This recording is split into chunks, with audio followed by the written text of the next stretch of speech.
Distribution provided by Cloud Sigma, the cloud that adapts to you. Visit cloudsigma.com/thisweekin for a free $200 credit. Today's episode of This Week in Startups is brought to you by GoToMeeting. Sign up for GoToMeeting and use the promo code START to receive your free trial. And by Sourcebits. Visit sourcebits.com to begin your mobile app development journey. Hey everybody, I'm Jason Calacanis, and this is This Week in Startups. Today, finally, Mike Jones, serial entrepreneur, former president of Myspace, and of course the co-founder of the Science Incubator Accelerator type situation here in Los Angeles, one of the most successful entrepreneurs I know, really considered guy. We're going to learn a lot today, so stick with us.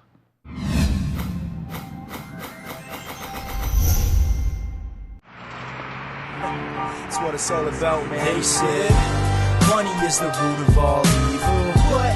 Funny how it feeds my people. Yeah. We ain't gonna live like equals until we get the money, spend the money, and defeat you. Yeah. Money is the root of all evil. What? Funny how it feeds my people. Yeah. We ain't gonna live like equals until we get the money, spend the money, and defeat you. Hey everybody, it's This Week in Startups, the show where you learn about entrepreneurship, starting companies, making a dent in the universe, making products that are better than the products that came before it, delighting users. And today on the program, we have a good friend of mine, Mike Jones. He's a serial entrepreneur. He did Userplane, he did Myspace, he did Tsavo, and he's doing the accelerator, incubator science, which is just tearing it up here in Los Angeles. It's the best of the accelerators down here, and they've got some great companies coming out of it. And we're going to hear all about starting companies, marketing, e-commerce, paid conversion, just entrepreneurship in general. So it's going to be a very, very intricate and awesome discussion. But first, this show could not happen without the support of amazing partners. And we select partners for the program pretty simply. If I believe in their product and I know I can trust them, then I can read an advertisement for them. I can tell you about their service. But if I don't believe in them, we turn them down. And we've turned down a bunch of people who want to advertise on the program. The program's sold out for like months in advance.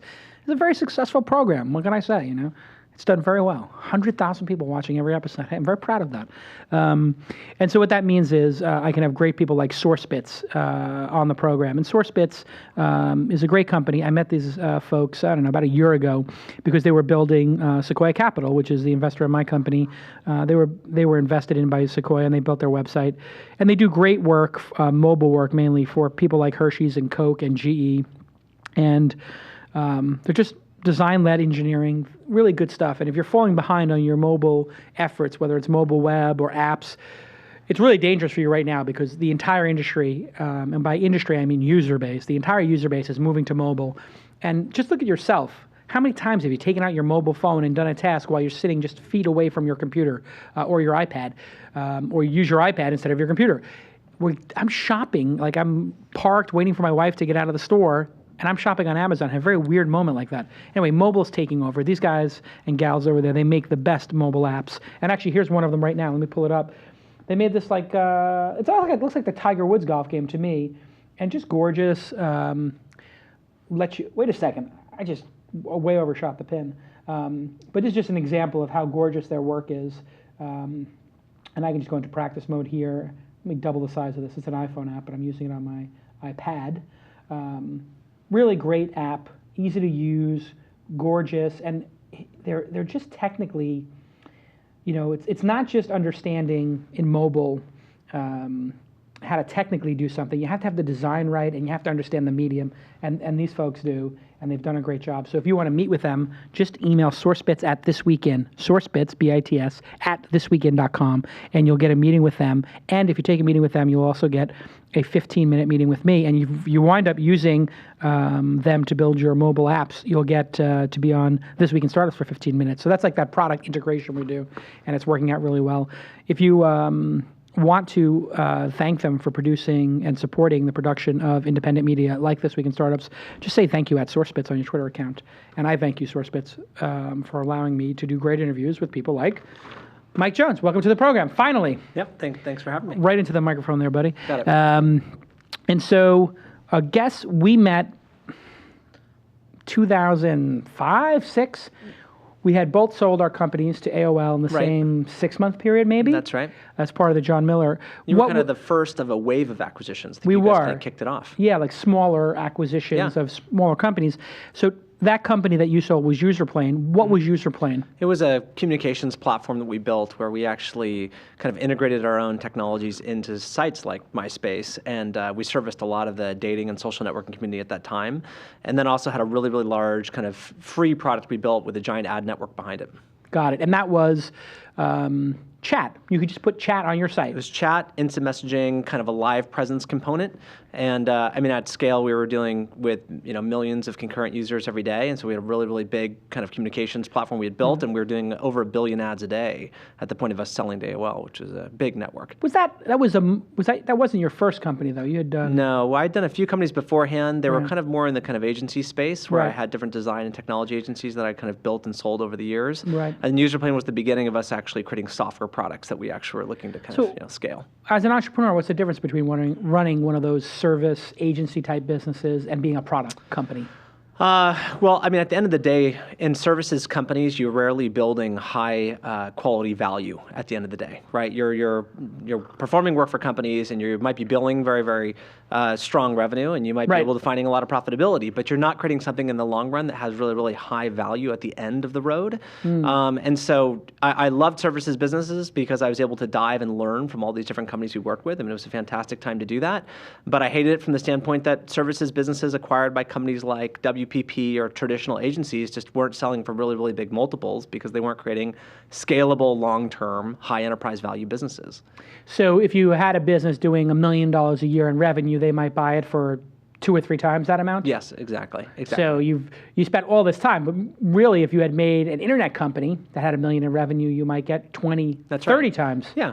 I mean, and just like you and I both saw at that Yeah. point within AOL kind of redefining their strategy, they were paying a lot for kind of strategy redefining companies that would come in and help invigorate what AOL was at that Yeah, point. Weblogs, Userplay, and these were all $30, $40 million acquisitions, according to sources. And these were small companies, 5, 10 person right. companies. How many people were you? I think we're probably 8 at the point of getting acquired. Right. And these were, in terms of multiples, some of the biggest multiples paid. That's right. Very small companies, but it worked out pretty well for AOL, it seems. Yeah, I think that's right. Well, I think Weblogs specifically redefined AOL's overall content strategy that held on past John's time there. Yeah, and to this point, I guess, now with TechCrunch and other things, That's Huffington right. Post. And so you stayed at AOL as an SVP for 2 or 3 years. Yeah, 2 years. 2 years. I left after a year. I pulled the parachute. But did you stay past John Miller's? I did. I mean, John ended up leaving AOL within a few months of me starting, so that I was there Yeah. during the kind of Ron and Randy, time period. I was involved on the periphery of the Bebo acquisition that I Right. ended up having a little bit of kind of a challenge with management around, and Yeah. then eventually kind of came to the conclusion that it was time to move on. These guys, Ron and Randy, were hated inside of AOL. I think they had made a lot of controversial decisions that boiled people's blood a little bit. Yeah, the rank and file hated them. And the guy, Randy Falco, was known for not using email. Oh, that's I remember reading a story, he didn't use email. Yeah. Why do you think it is, leaving them aside, Yeah. why do you think it is that sometimes these publicly traded companies put people in charge who are not product people? That's a good question. I mean, I think in AOL's case, there's I think 3 ways you can look at the senior leadership there. There's people being placed in at that point for Time Warner's desires, right? There's people being placed in for the public's need, and there's people being placed in for the employee's need, Right. I think at that point, Time Warner had some very specific things they wanted to do with that asset class, and they looked at Ron and Randy as ways to do that, whether they were successful or not, but I don't think it was being put in place because the market looked at it as the right decision, or even that the internal staff looked at it as the right decision. Right. So they made the decision to and it was probably because they wanted to spin that company out Probably. and clean it up and That's right. cut a lot of headcount. That's right. And Ron was an internal kind of Time Warner guy, and Randy was a known big COO kind of media exec, and they looked at that as a really strong combination to put together. But ultimately, it wound up with one of the most disastrous acquisitions in the history of technology, Bebo, for $650 million. Was it only 650? Only $650, and according to my sources, the next highest bidder was $300 million, Yeah, so $250. that sounds about right to me. And that sounds about right. Yeah. Project Buckingham, as I remember it was It called. was called Project Buckingham That's right. to buy this. And Exactly. how does an asset like that happened, I also heard that Randy hadn't met the founders until the day it was closed. That doesn't necessarily surprise me, but I think the lore around that was that there was a moment where Jeff Bewkes and Ron Grant were at an event in Europe where Joanne Bradfield was kind of going over Bebo's strategy at this mixing of kind of high quality video content and entertainment with this kind of community approach, and Time Warner had a lot of interest in it, right, and kind of set Ron on a path. And I think at the end of the day, Time Warner, there was even a quote by Bewkes at one point that kind of inferred, look, Time Warner's a big company. We make a lot of money, and we're going to make some big acquisitions, and sometimes we might overpay, and sometimes that's going to be okay. Yeah. So he made a very broad statement. I don't remember it verbatim, but it kind of basically said, look, from our perspective, it was a lot of money, but it's going to be fine, and it's going to wash under the rug at the end of the day because they can't afford to make big mistakes with that. And if you look at something like Google,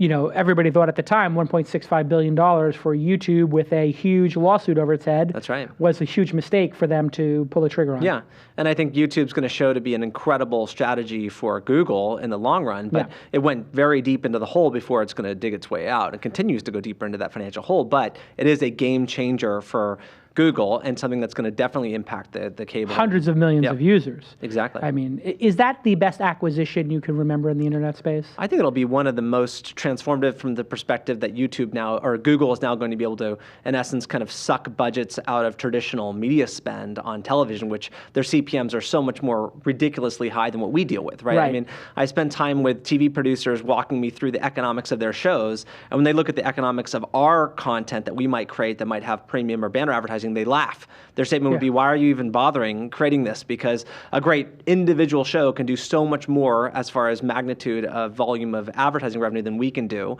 that their perspective was like, it's a complete waste of your time. So I think if Google can bridge their way from kind of the lower CPM, lower monetization elements of the web into higher CPM brand advertising elements of television, that's a really, really big game changer for Google.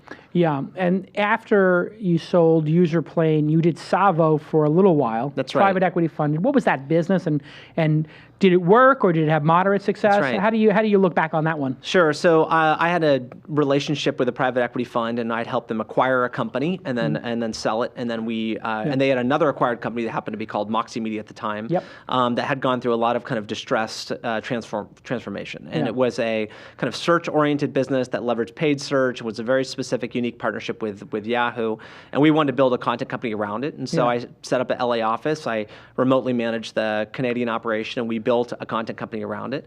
And about roughly a year in was when the kind of Myspace opportunity came to my doorstep. I looked at the state of Tsavo, and it was at a very, very clean path. And at that point, we were already in M&A discussions, and so I jumped over to Myspace, and then Tsavo sold shortly thereafter. So let's talk about the Myspace opportunity. Yeah. This was a declining asset that was up against Facebook. At the time when you took on the challenge, what were the numbers like in terms of uniques? I believe Myspace was still ahead in terms of overall uniques and page views. That's right. There was a very, very small gap at that point between Facebook and Myspace. It was within 60 days of Facebook eclipsing Myspace on kind of all levels of metrics beyond revenue at that point.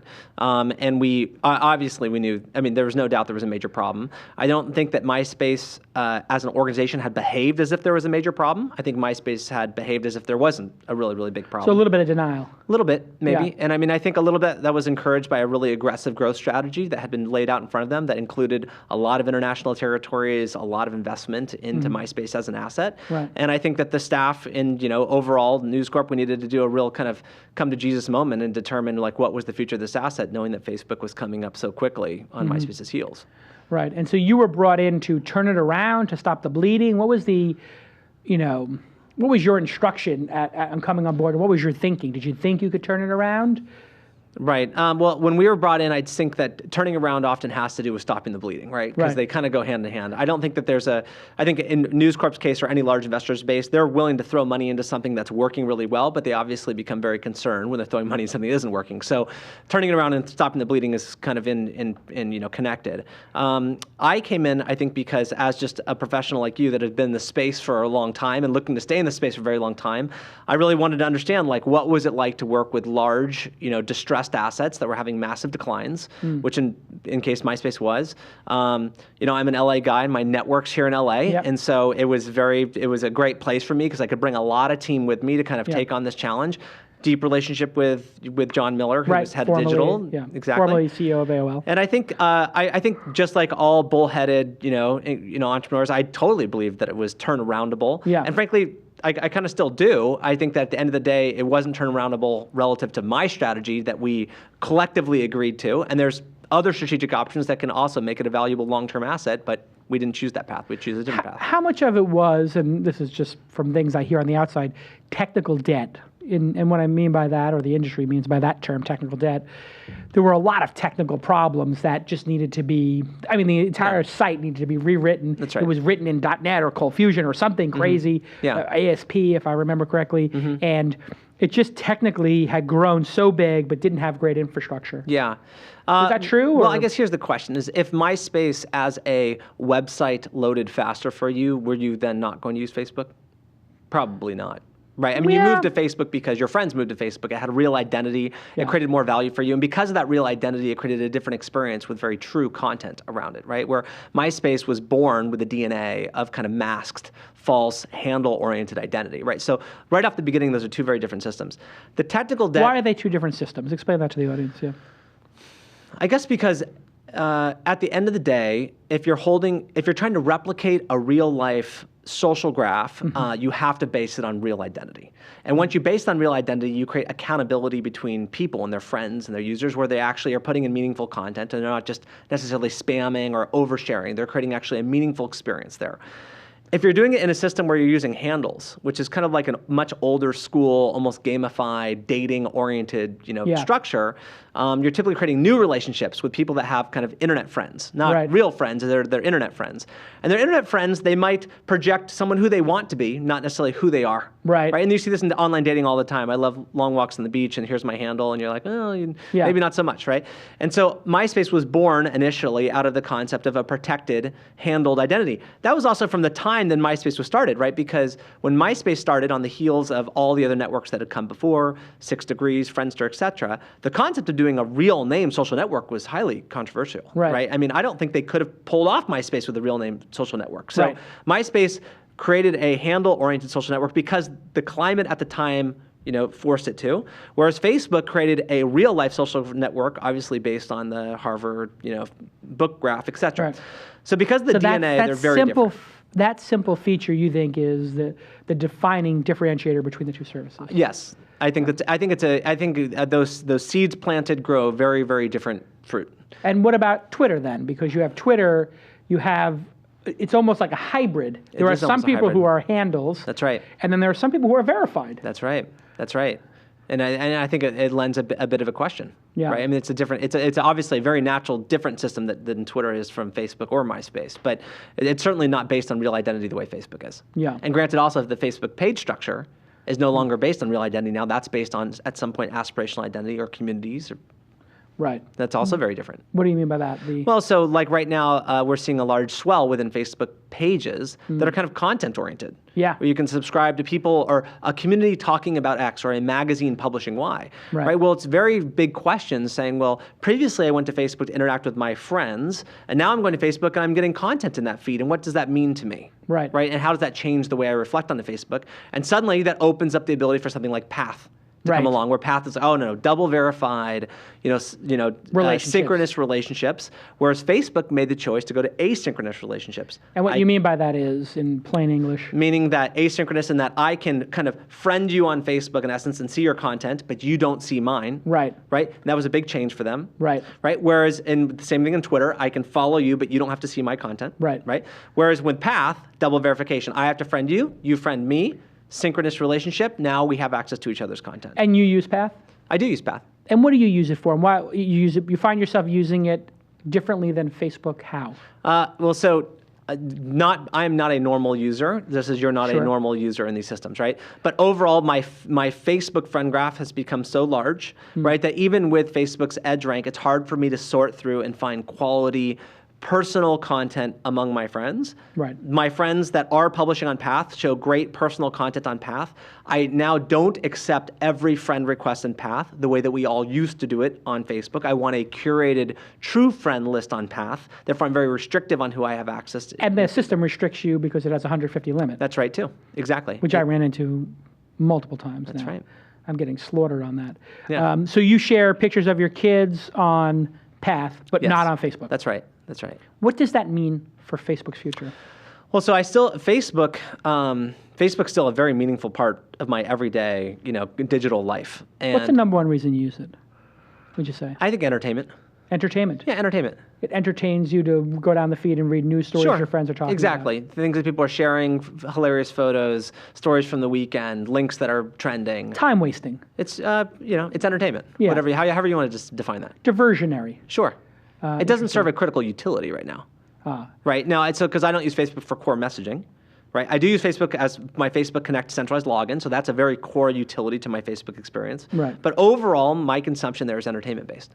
Interesting. So that means if some other entertaining system came along that was better, you might use that. I might use Facebook less, Less, but because I rely on their Connect infrastructure so deeply, hard to ever divorce myself from that. Yeah, well, I tried and I couldn't because the I remember us talking about that. Yeah, it's very hard to actually try to log in. There was right. many services as an angel investor that you couldn't even look at unless you had a Facebook login. And the benefits to Facebook Connect integration are so great at this point that if you really enable Connect appropriately, you can find more growth than any other traffic source that I've ever seen. Yeah. So the same way that originally when you and I were doing startups, call it 5 years ago, we might talk about SEO. 7, 10, whatever. SEO was critical. Now at this point, my statement is like we don't talk about SEO, right? We talk about social integration, and social integration really means Facebook for us, right? How deeply can you get inside the Facebook graph and do innovative things that get your content and your apps going viral within the Facebook ecosystem? And when we get it right, it just pays off in spades. So all right. So when we get back from commercial, I want you to tell me an example of that and how you got it right, and then also talk about the accelerator that you started. Sure. To use a term, I don't know what term you like to use, and how many companies you funded. I think it's getting close to 10. Sure. Closer to 10 than 5. Well, maybe closer, maybe higher, but yeah. Maybe higher. We'll hear about that right after we talk about GoToMeeting. Hey, GoToMeeting is my go-to solution. This is what I use for every meeting I do. It works flawlessly. You guys know that I'm a big fan of the service. We use it here for when we're doing teleconferencing. There's an old school word for you. When we're doing video conferencing, because they have HD faces, and we have all these HD cameras now, so we will send the people HD cameras. The Logitech HD camera I particularly like. And it works on Mac, PC, iPad, everything with a free app. And when you send the link to somebody, it just works. Other systems, it takes forever for these meetings to start. When I have a GoToMeeting, it starts on time. That's the most critical thing for me when I'm starting one of these meetings. And the HD Faces feature, boy, does that work great. And you can start a 30-day trial by going to GoToMeeting.com and click the Try It Free button. When you click the Try It Free button, put in the promo code START, S-T-A-R-T, S-T-A-R-T. I use it all week long, multiple meetings a week. It's the only thing I use because it's stable and rock solid, and I can switch who is the presenter. That's very important to me. We can both edit the same document at the same time, or any application, not just like a Google Doc, which you can share without GoToMeeting, but I could use Word, I could use any application and share it back and forth, and that really works well, because somebody will say like, oh, I have a couple of things on my browser I want to show you. I say, oh, okay, I have a PowerPoint I want to show you. Then they'll say, oh, I have a keynote I want to show you. And we go back and forth sharing who is in charge of the presentation. And the chat room works really well. It just works, and it's rock solid, and that's what you need for meetings. And if you use a service that is not rock solid, it's going to reflect poorly on you. And I don't let other people set up conferences like this for me. It just pisses me off to no end when these things don't start on time.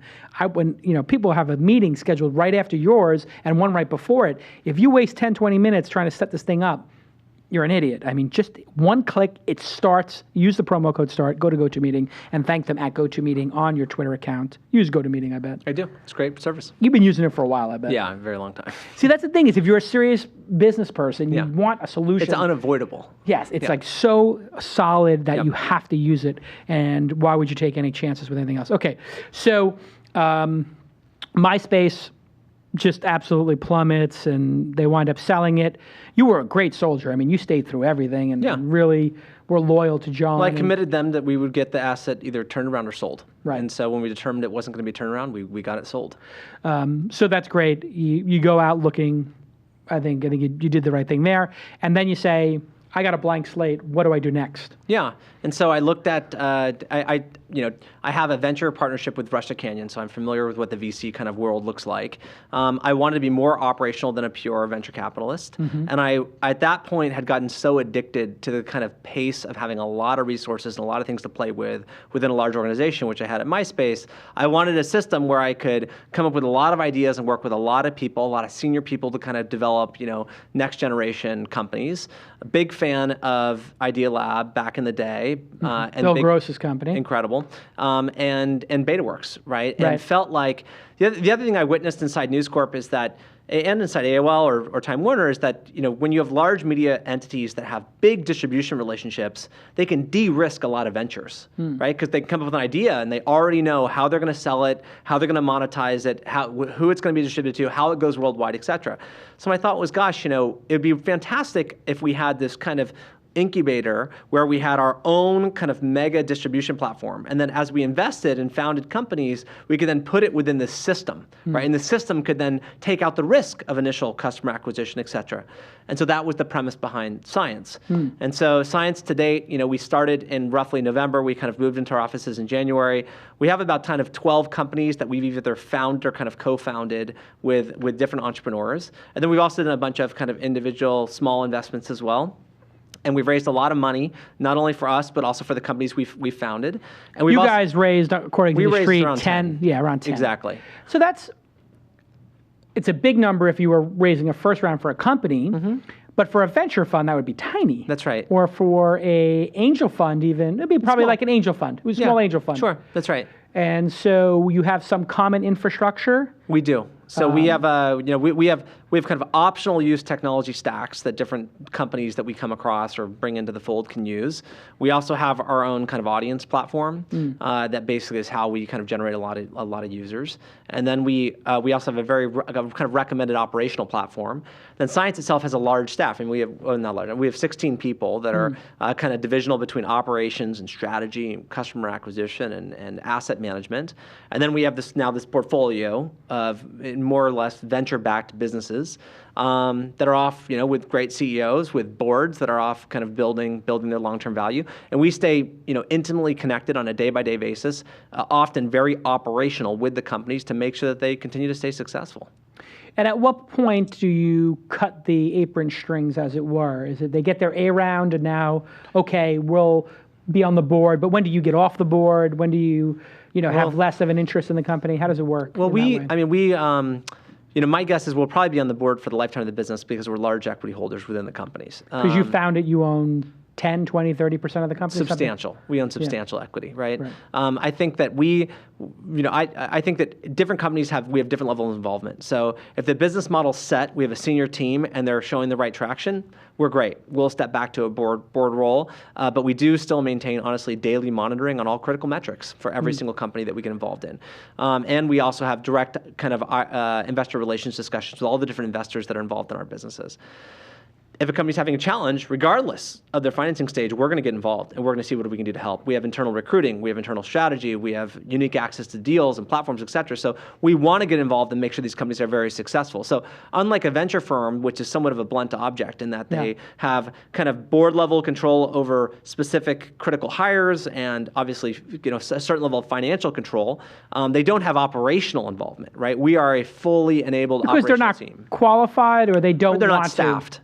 They're not staffed, and they don't, frankly, want to get to that level because it would screw up their ability to go on vacation for 12 weeks a year. Well, certain venture firms like Andreessen Horowitz at this point have quite a few operational people they're bringing into their fold. Okay, so they're becoming a little bit more like Science or BetaWorks themselves. Sure. Now, they were before us, so at this point you could probably say that we're closer to them. But I mean, at the end of the day, they're taking the position of having resources for entrepreneurs that can be operational versus resources that are kind of mentorship or recommendation oriented, right? Right. And then also very few venture venture firms maintain the level of, and not only involvement, but visibility that we do. We really want deep visibility into the companies. And that allows us to be in market, talking about our deals and talking about our companies and making sure that they get So you're excited. logging in every day to Google Analytics or AdSense or whatever it is to look at key metrics. Yes. And the companies don't feel that's over the top because you're such a large equity holder. Well, yeah, and we were there from the very, very beginning with them. Right. So we understand what good days look like and bad days. And hopefully the companies feel supported by us, not annoyed by us, that we're involved. And we have a very strong list of kind of tactical recommendations that we give to those companies. They can use the tactics or not. But I'll tell you, some of our companies, I can send a tactic recommendation out to their team. Within 24 hours, they implemented it. And within 48 hours, they've seen growth, right? And Wow. so really fast iterations. So the way you avoid being an annoying big brother type is by actually giving good advice and not being a jerk on the bad days. I think that's fair. I mean, it's the same as if you're ever managing just a large senior staff, right? Managing large senior teams, you have to have very level of diplomacy on how you work with them, right? And you have to understand each individual senior team members of what their kind of hangups are and their strengths and weaknesses. At the end of the day, I'm an active board member, right? And I'm active on a lot of boards, and I have deep personal relationships with the CEO, so I understand their strengths and weaknesses, and hopefully we play to their strengths.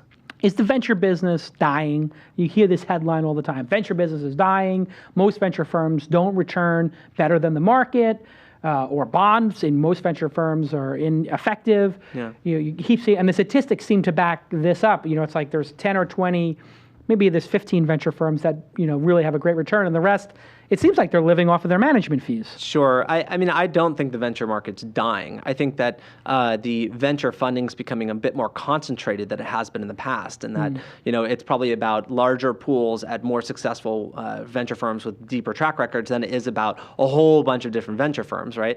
Let's hope to God that the venture market isn't dying. I mean, we rely on venture. Startups rely on venture. Like, without venture and without debt, there's not an economy so for startups, let's say right? it's not dying, right? Because that's hyperbolic. It's changing. Yeah, but it's definitely, there's something changing in it. I guess what a better way might be to say is it's broken in some ways.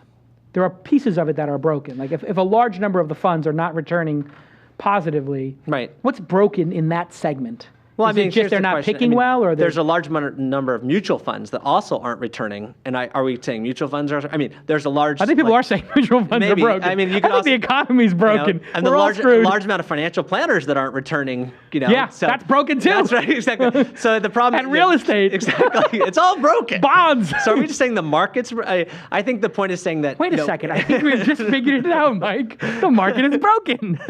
That's a different problem, right? I'd say How that, do you think, 'cause since we're Yeah. going there, we might as well go off on a little tangent here. The audience is probably nodding their heads. If you look at each of these asset classes Yes. and say venture has got, people are saying venture is fundamentally broken, and bonds are not returning anymore, and treasuries are not returning anymore, and the market's not returning anymore, Right. and mutual funds are not returning anymore, Yeah. and real estate's not returning anymore. Is there some underlying issue that we should all be panicked about, and the whole world's going to collapse and come to an end? Yes, it's a good. Okay, you good said question. yes. I thought you said yes. No. No. Yes, it's a good question. So it all depends on your perspective of time, right? And so, my dad's a financial planner, so I grew up in a world of financial planning. Yep. And honestly, if you look at, for instance, I have a very general, portfolio, the way that I invest my Yeah. money, and some bonds, some equities. Sure, just very standard allocations. Yeah. And at the end of the day, the last 6 months don't look so broken, right? The last 6 years, kind of broken. You know, Yeah. there's a few bad years and there's a few good years. At the end of the day, it just depends on how far you zoom out your microscope. You know, Right. if you look at the lifetime of the market, you'd say, oh, we're generally heading in the right direction. There's nothing unique about the last 7 years that would cause panic. If you look at the last 3 years or 2 years or a specific year in the last 7 years, you might be panicked, right? So it all depends on your perspective. Right. If you're 65 and looking to retire in the next 5 years, You're screwed. You might be in a very, if you're young and at the end you have a long time to invest that money, you're not, right?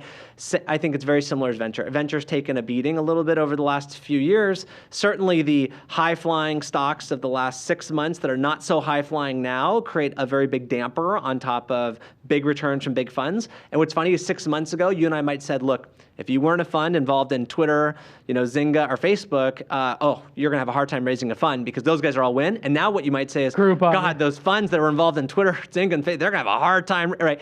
Completely change. Right. Things change quickly. What's going on in those cases? We look at Facebook, Zynga, and Groupon. Yeah. Let's take those three because those are the three highest profile. Sure. They're getting demolished. Sure.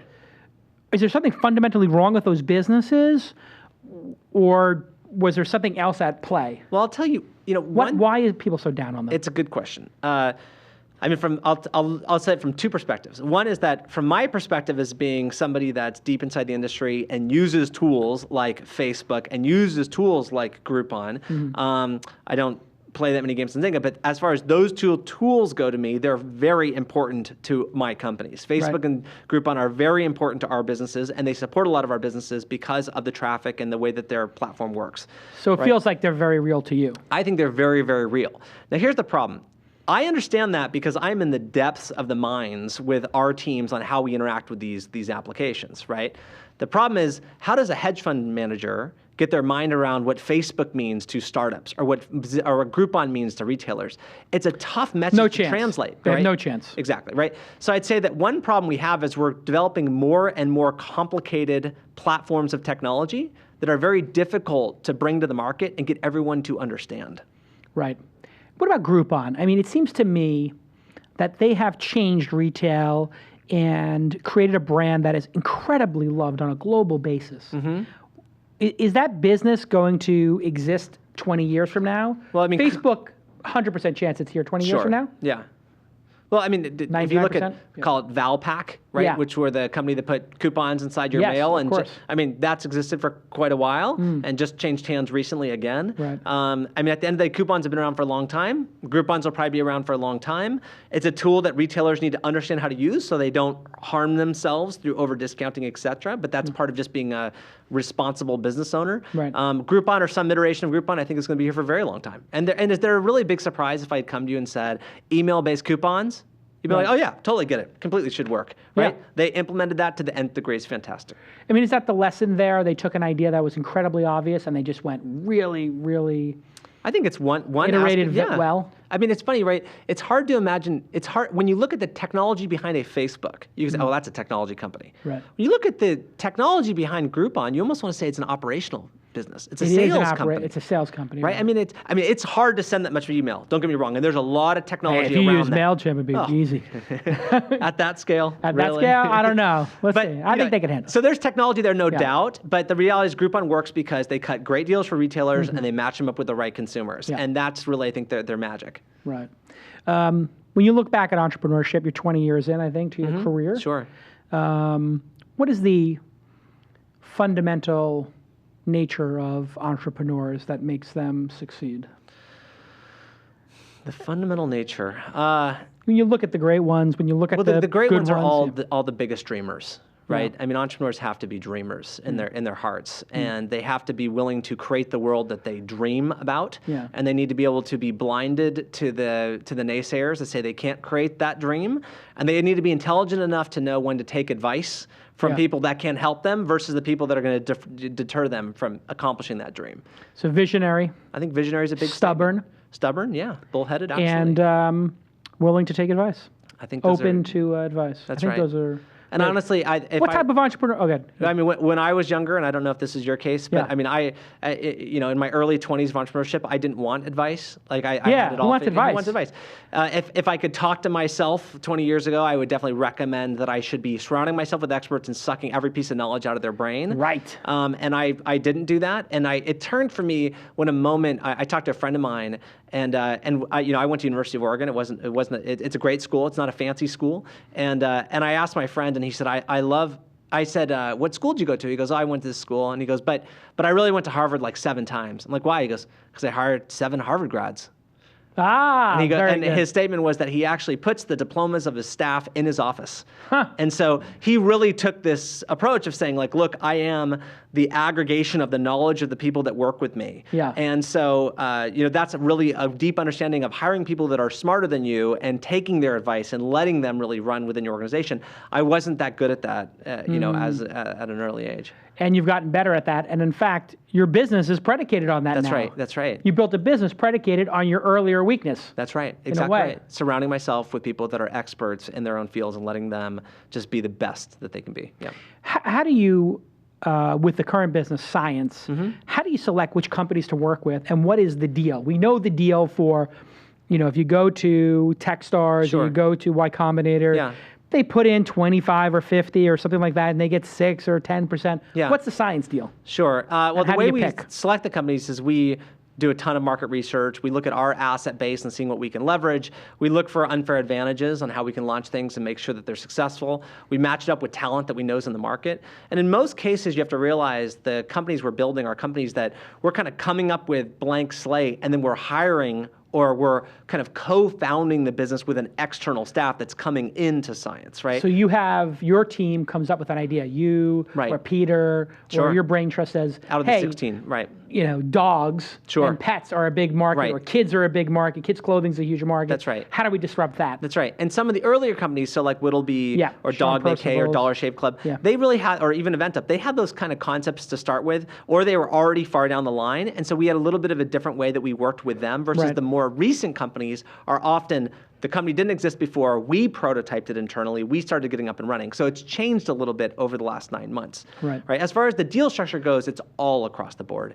We look at capital requirements, how much money we put in, because in most cases, we're first dollars into these businesses, and we typically don't put a cap. We just want to see the business succeed. So we'll just continually fund the business however it needs to get funded, right? We look at how soon we're going to raise money for it, what the cap table looks like, the level of involvement, the maturity of the team, how much of the team we're going to have to complement. Yeah. And then, but there's nothing standard, right? There's not an application process. There's not a time cycle. It's us finding businesses that we want to see built, finding teams to match into those slots, and building these big businesses. The challenge, as it was explained to me in your business in BetaWorks, is that because you guys are originating the ideas, and that Bill Gross, in fact, had this idea, this challenge as well, because you're originating the idea and putting a management team in place, you're not going to get the A-level entrepreneurs. You're going to get some version of the B team. Is that true or not? Is that I think a fair it's untrue. assessment? It's And I untrue. think that, Why? when I look at the classification of the entrepreneurs that we have inside science, I really put them into 2 buckets. We have the young and upcoming, ready to fight the world entrepreneurs, which we just give a lot of fire and fuel to, right? The second is we have I'm an ex-SVP out of big company. I'm tired of big companies. I don't want to go to a 2-person startup, but I'd like to do something early where I have equity. And I love those too, right? Senior staff that know how to scale companies. So in a way, you're a hack for those people who previously didn't have the risk tolerance for a startup. That's right. And I love those staff. Those are easy people to work with. They know how to scale businesses, and they expect large growth because Right. they've done it before. But do they not have the drive and fire of that previous group that you love so much? I mean, I've worked with a lot of people in big companies that have a lot of drive and fire. But they're just muted by the big company. Sure. Or maybe once you take the handcuffs off and give them a lot of leeway, they're going to suddenly grow faster. It's a bit of a hack because they say that entrepreneurship is a young man's game, young Right. human's game, Yeah. To not use sexist language. Yeah. Is that true, entrepreneurship outside of the science model? Is it a young Well, I person's guess game? the standpoint that the reason why someone might say that, right, Yeah. is can you survive off of ramen statement, Right. right? Or what about health insurance? Or oh my God, will you have a job a year from now? Mortgage right? payment. Exactly. I think quality A-grade players. At the end of the day, they can jump into something. We'll find lots of ways to get them paid. I don't want them starving on ramen. I don't Right. think that's a motivator. I'd rather Right. have them not worried about money and have them focused on building the business than them worrying about their rent check. So I think that's just an unhealthy way to start. Not that necessity isn't the mother of invention, but I think there's other ways to motivate people to do great things. And at the end of the day, if the startup doesn't work, it's an A-grade player. Like they're Right. going to find a great job after that worst case, and if not, we'll grab them and we'll put them into another deal. Right. Right. So for us, we feel like we have a really good way to work with senior A-grade talent or the up and coming, fire in the belly entrepreneur. And I think we see great results out of both. And at the end of the day, some of the companies that we work with, they don't need that scrappy young founder. They need a scaled senior leader. And some of the companies we're working with need the scrappy young founder. Right. Not all How do you know businesses are the same. which one the business needs?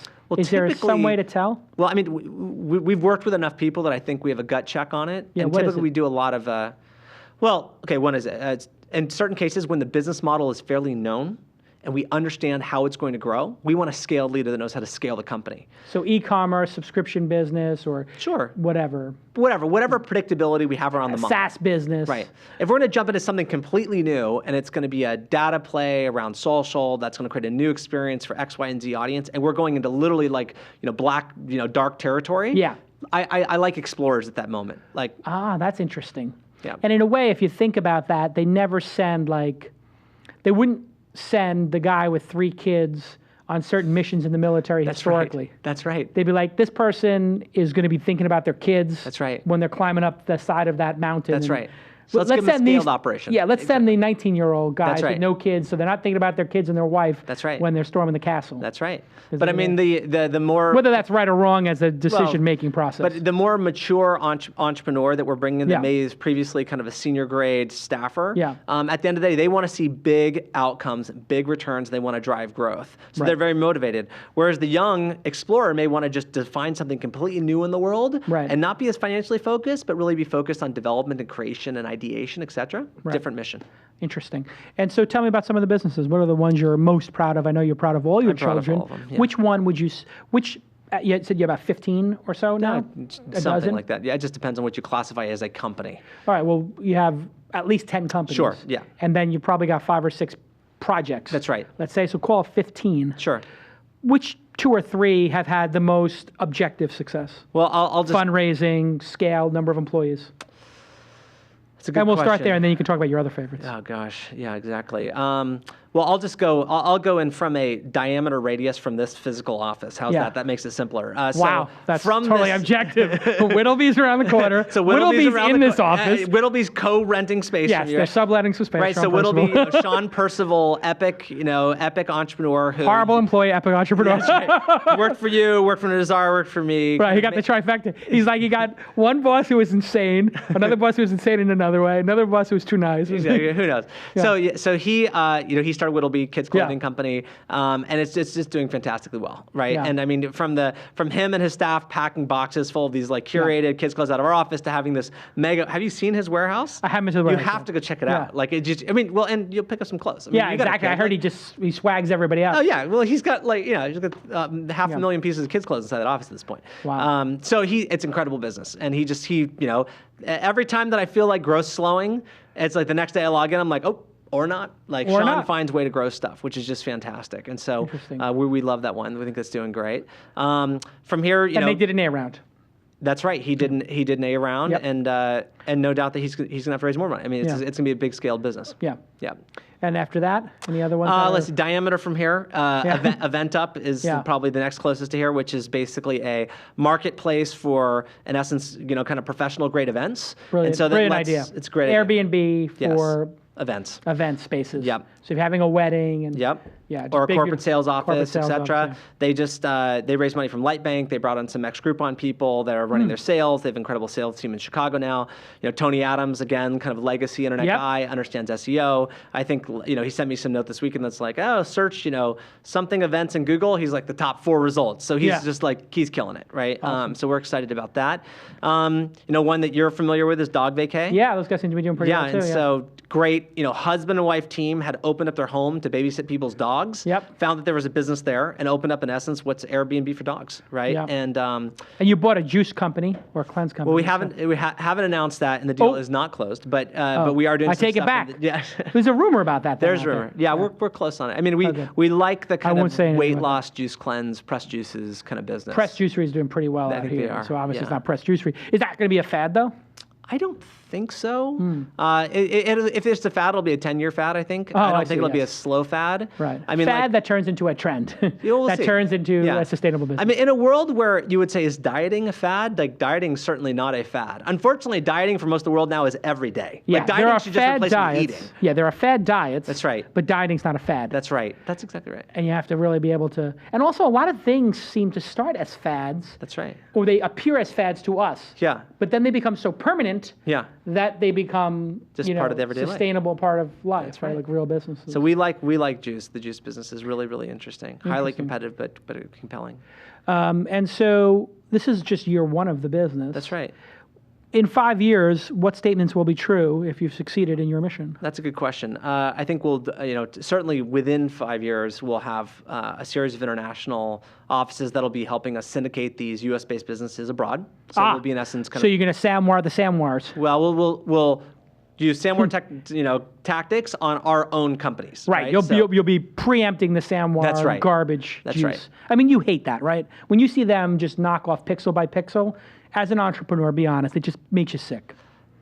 As a business person, I reserve opinion on copying because a lot of people copy. Copy's right? What one. I would say is that Pixel by pixel photocopying, I'm talking I'd about say here. that's a questionable tactic, right? But Probably illegal. I don't think Samwar Brothers would ever claim to be the great originators of ideas, right? Right. What they're going to say They is- understand their garbage. and they are incredible at operations, probably the best in the world. Yeah. I mean, think about this. Is there any other group you know that can simultaneously launch a single business on like 18 different continents?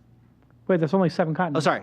18 countries. 18 countries. Yes. Yeah, I think they're the only one. No, there is nobody I know who can do it on 18 continents. That'd be incredible. The ones on Mars. No, 18 countries. It I, mean, is. I don't think AOL or Yahoo could have the grade of multi-country Google launch. could.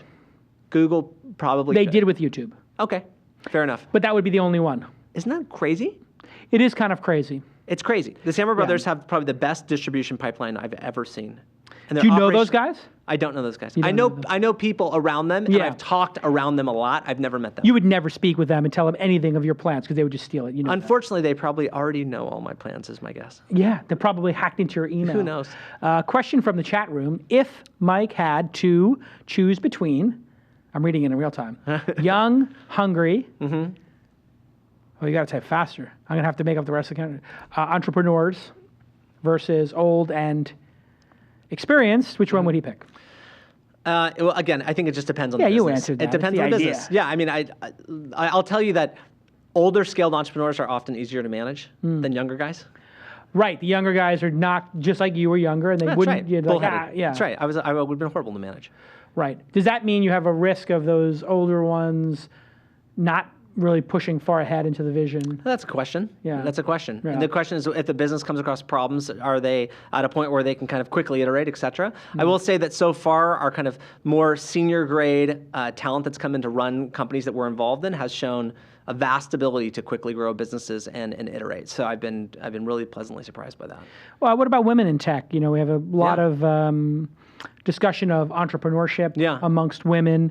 Have you seen any change in the trend? Are there more women applying? That's right. And as an accelerator, do you feel you have like some extra obligation to have more women founders, or do you feel you just got to pick the best ones and fund the best Well, ones? as an incubator and as a responsible custodian of investment, I look Right. at I want the best talent, right? Right. It happens to be that we do actually have quite a few female CEOs in Oh, really? science, which is just awesome. Right. But they're there not because they're female. They're there because they're A-grade players that are just killing it with our businesses. So we love that. Do you do extra recruiting to find more female entrepreneurs? Do you find yourself taking more meetings with female entrepreneurs because you want to try to have diversity, or has it just happened organically? By the time that people end up on my doorstep, they've gone through our recruiter, et cetera. And so in most cases, I'd say that I receive the talent that comes in through the door that's been pre-qualified into my office. I love female entrepreneurship. My mom was a really hardcore female entrepreneur, and Yeah. so I always love, I love to support that, absolutely. Just as I love to support minorities in entrepreneurship. But at the end of the day, I'm looking for A-grade talent. If we have A-grade players that are, I don't really care their gender or ethnicity. I would just Is that want the best. is one of the reasons because you guys are recruiting senior vice presidents? There might be actually a lot of women in those positions. Probably true. And who haven't really actually aspired or taken the chance to go be an entrepreneur right. since maybe the game was a little rigged against them previously. It's probably true. So maybe since you're picking from that pool of SVPs, you probably get, and you said you have a recruiter. You have a recruiter full time, who just right. brings you talent. That's right. And what? Just like I want to talk to them. Yeah. Yeah, we do a lot of reaching out to people that we love, and that recruiter also works for the company. So when the company's like, oh my gosh, I need a new, senior buyer, CTO, traffic acquisition specialist, then it goes through our recruiter. So it's like, hey, just come by for lunch and meet Mike. Exactly. And Peter. Yeah. Very no specific agenda, just get to know each other. When we come across people that we think are kind of C-level candidates, we want to just constantly have them on our radar because we always have a list of concepts that we're exploring and that we need to match up with the right person. So and their passions and skills. And they have to love it, right? So we have a concept that Ryan Sitt, who's one of our kind of most tactical kind of asset developers inside Science, he's been with me for the last 3 or 4 companies.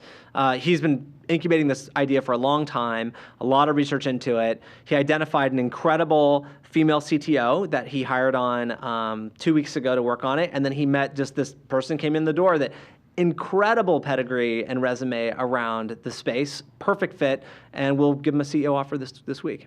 Wow. Yeah. So how many deals do you think you're going to do a year, and how far does 10 million take you? If you've done 15 projects already, We do, yeah. that sounds like you blew through half the money. Well, we've raised 26 million in addition to the 10 that Oh, you goes did? across the portfolio, not to Science, but into the individual companies. So 10 million is Science, the company. That's right. Which has equity and everything. But then there's a $26 million sidecar fund. No, it's not a sidecar fund. Those are individual investments in individual companies. Oh, I see. So there's $26 million invested into those. That's right. So, but how far out does 10 million take an incubator? Well, so the other funny part of it is that part of our platform businesses are actually very profitable.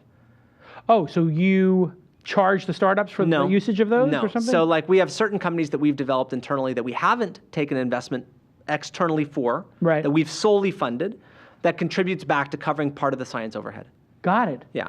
So those ones you would think would be the ones that angel investors would really want to get to. What's funny is that So do you have a signaling problem? Like No. if you don't put them out for funding, that means you really think they're super valuable and you want to keep the equity. No, it means that they're more marketing platform oriented. Oh, I and see. at the end of the day, they're probably less feasible for straight investing. Oh, they're but service businesses. Like, Sure, that's right. But they started the conversation. Sure, kind of. They're more audience generation businesses. Got it. So they're not contract shops. You guys know that black art. That's the word on the street, is that you guys know how to get traffic. We're really good at that.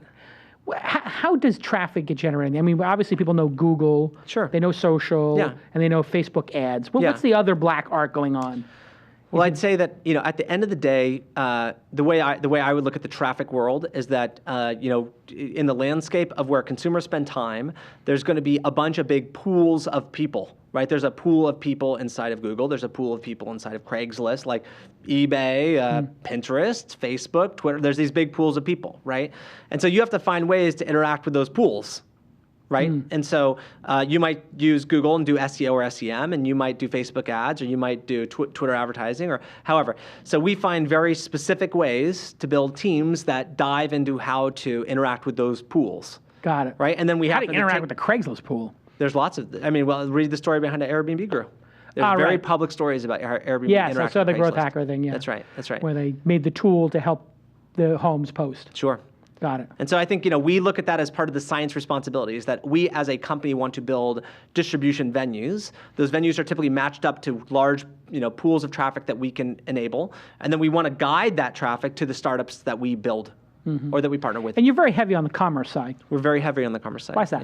Yeah. I guess because we're really good at it. Yeah. Yeah. And what do you like about that versus advertising? It's fairly binary. It either works or it doesn't work. And if it works, it typically has a large enough lifetime user value that you can immediately scale it quickly, which is nice. What I don't like about it is it typically requires a lot of capital. So you have to be very efficient at raising money, which of course Peter Pham is very efficient at raising money. Right. But it's a fairly binary outcome. Whereas if we were trying content and banner ads and collecting pennies or dimes on banner ad impressions, that's a long road. You know that road. It's brutal. It's a brutal road. It's a brutal long road. So I like things that involve credit cards from users. It doesn't have to be. It could be subscription. It could be data access. It could be monthly fees. It could be commerce. But I like things that have real value associated. I don't feel like I'm the lucky enough guy to build the next 50 million user Pinterest, Twitter, social platform. I know a lot about that. I know so much about that I don't think I would do it. Because it's such a crapshoot. Well, yeah, exactly. I mean, for every Pinterest or Twitter, there's the bodies are infinite, There's right? Thousands. Right. Tens and of then when it comes thousands, to commerce, it may be only a single or double, not a home run initially, but Well, that's to You're be pretty much determined. guaranteed on getting on base. That's true. Well, listen, revenue cures a lot of ills on startups. Yeah. The next wave of e-commerce startups have not seen exits yet. So it's a big question mark. Fab, No exit yet. Gilt Huge Group. valuation. Gilt Group, no exit yet. Groupon, semi-exit. Sure. Some people. Shoe-dazzle. Shoe-dazzle, You know, no Intelligent exit. Beauty, Yeah. Just Fab. You know, so there's a lot of stuff happening. and Hote there's- Look had an exit. Sure. Okay, there you go. There's one. That's right. Yeah. And that was by Diapers.com. a desperate retailer. I mean, they were a retailer in need of online strategy. Right. Right. Which to me sounds like it wasn't necessarily like Amazon or Sure. Google buying the business. Well, realize that you're going to get higher valuations from people that need to buy into strategic, avenues. Like we did with versus- AOL, That's yes. right. Exactly right. They needed a bridge into overpay, premium content. yeah. You should have They'll passed. overpay a little bit. That's right. Hey, so when you, for a young entrepreneur to get into science, Mm-hmm. what would be the 2 or 3 things you'd tell them they need to bring to you guys? What would increase their chances of, getting getting a involved in our meeting? Yeah, business? getting a meeting and maybe even closing a deal, joining the accelerator. Well, I mean, I think it's first off is we want to play to people's best absolute strengths. So if that means that they're a hardcore developer and they want to work on some incredible projects, they can come in and talk to us, right? If it's a marketer that understands something that we don't understand about online marketing, we're eager to be surprised, right? Like when we find people that are smarter than us relative to different tactics used, we bring them in immediately. And then I think when it comes to CEOs, we're looking for great people that have fire in the belly to build incredible businesses and are very passionate about some specific sector that hopefully lines up with sectors that we're interested in. So passion in a sector, but also domain expertise, tactic expertise. That's you a you big like plus. people with skills. We like skills a lot. Not just, I got a lot of fire in my belly. This thing's going to change the world. Yeah. If it doesn't have the skills, it rings false to you. Well, no, if you have somebody that doesn't have skills but they're willing to learn, it's fine. I mean, honestly, one of our top CEOs right now, I would say, had very little skills relative to the business that she's running, and she runs one of the most interesting businesses I think that we're working on. And Which one it was is all that? learned. you It's say? one we actually haven't talked about yet. Oh, really? Yeah. Oh. But we will. What's the genre? It's just the genre is incredible. It's just incredible. I get no information. I'm trying to get like I one know, I scoop know. out of you. No, that one we can't get. I screwed up with the juice thing. I may have to. No, it's fine. I think there's been buzz about it. Yeah. We've been experimenting with it for quite a while. Oh, very good. Yeah. Well, this has been great. We could talk for hours, but Yeah. congratulations on a really amazing portfolio in under a year. Thanks. Whittleby, Dog Vacay, Dollar Shave Club. I mean, Dollar Shave Club going to make it. I mean, it was Yeah. like a really awesome, sexy video, and I Yeah. met the guy, and I thought, well, that's interesting. Yeah. Why is that? Is that business important? I mean, is it going to go beyond shaving, or? I think I would imagine it will go beyond Yeah. shaving. He's still outlining his kind of long-term physical product strategy. Right. His numbers are phenomenal. It's in a market that is a huge market, right? I mean, you Yeah, forget how guys big, who shave. Yeah, I mean, it's huge revenue numbers. Developing a direct-to-consumer strategy, which we love, with a Win. unique product. With really strong virality and natural kind of social referrals. What do you think they spent on that video? 10 grand? Oh, 20 yeah. grand? I mean, nothing, I assume. Yeah. 5 or 10 grand? Yeah, I assume it's pretty low. And it was incredible. It just took on a Incredible. total phenomenon. And that's Millions really of just, views. I mean, that's a quality of that founder, right? That founder had a vision, and he was formally trained in some comedy and then understood virality and understand marketing really effectively. And one put together video a hell could of a just get that message across. Just Yeah, like that. I mean, I think we've never seen a tactic like that grow at that pace and create the kind of results that he did. Hard to replicate. Hard to replicate. Maybe impossible to replicate that. Maybe don't even Possible. try. Possible. Better to be buying traffic and converting it through that funnel. The Aurabrush guys have done well with video and e-commerce. Which guys? Aurabrush. What is that? Tongue Aurabrush? scrapers. Oh yeah, I saw those guys. Yeah. Yeah, so they've been one of the other interesting kind of YouTube phenomenons around Oh, video. Blend Tech too with the blender. Okay, I Yeah, believe like that. Will It Blend? Yep, Remember Will It that's Blend? right. Put the iPhone in. Yep, So yeah. a lot of Blend Tech blenders with that. Yep, I bet that's right. If anybody wants to follow Mike Jones on Twitter, you can do so very easily at @mjones. And typically, I'm sure on your site it has how to contact you Yeah, guys. lots and of apply. contact stuff. Reach out anytime. And it's great to have you on the show. Yeah. And congratulations. Also, you're on. Oh wow, you're angel invested in cloud. I passed on that like an idiot. Well, I passed That's on the so first round. I came in at like the very edge, or the very beginning of the second round. Yeah, I could have been in that round, and I'm such an idiot because I just didn't get it, and then now I get it. Yeah, now I get it too. It's impressive. Like if you want to get a list of the top 500 people in New right. York who Yeah. like wine, Yeah. they can give it to you. No, influence marketing is really important, actually. What's going to happen? Is Twitter going to shut that business down? You think? I They don't have think problems so. with. Twitter's got to buy it. Twitter I think or Facebook. Twitter should buy it. Yeah. Twitter should just buy it now. But if Twitter blocks them, oh no, you know what? Twitter can't block them because people are logging in and authenticating. That's probably true. That's right. So Twitter could block them, but yeah. But Twitter could block them, but not block Yeah. me logging in. I think Twitter's actually about to come out with a wave of interesting things. I think it's going to be an interesting year for Twitter. Really? Yeah. Well, the advertising stuff seems pretty compelling. Like, Yeah. did you read that they can sell your followers? I didn't realize that. Yeah, they can sell. They don't say exactly your followers, but they sell you can put in at M Jones and at Jason and at Peter Pham, and then get a group of people. Oh, that's fascinating. In our orbit. Sure.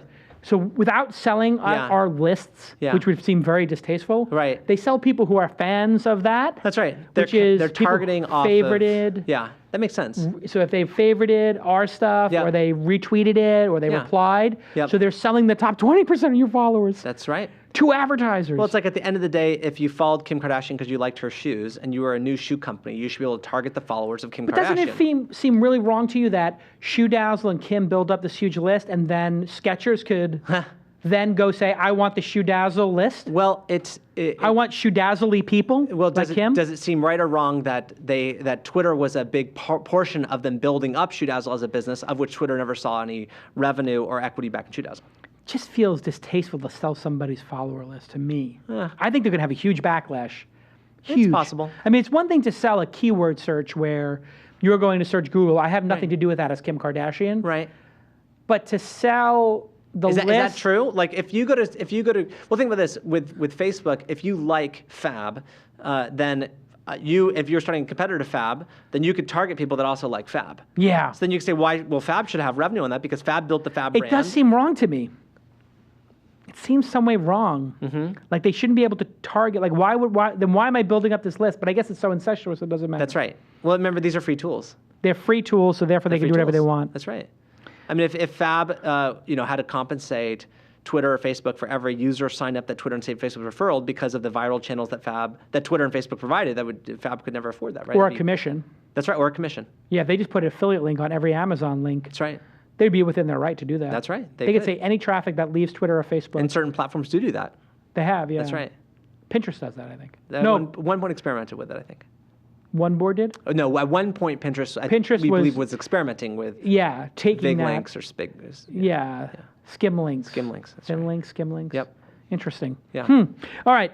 Listen, Mike Jones, continued success. And if you are an aspiring entrepreneur or a senior vice president at a company who hates their life, job, boss, coworkers, mission, daily existence, this is the person to talk to. You've totally hacked it. I think it's brilliant, by the way. Thanks. I really think that like grabbing those SVPs who are just underappreciated, underutilized, and have no real upside other than the steadiness of the job. You've provided the steadiness and reduced the risk. That's right. And it really is the antidote for people saying it's a young man's game. I agree.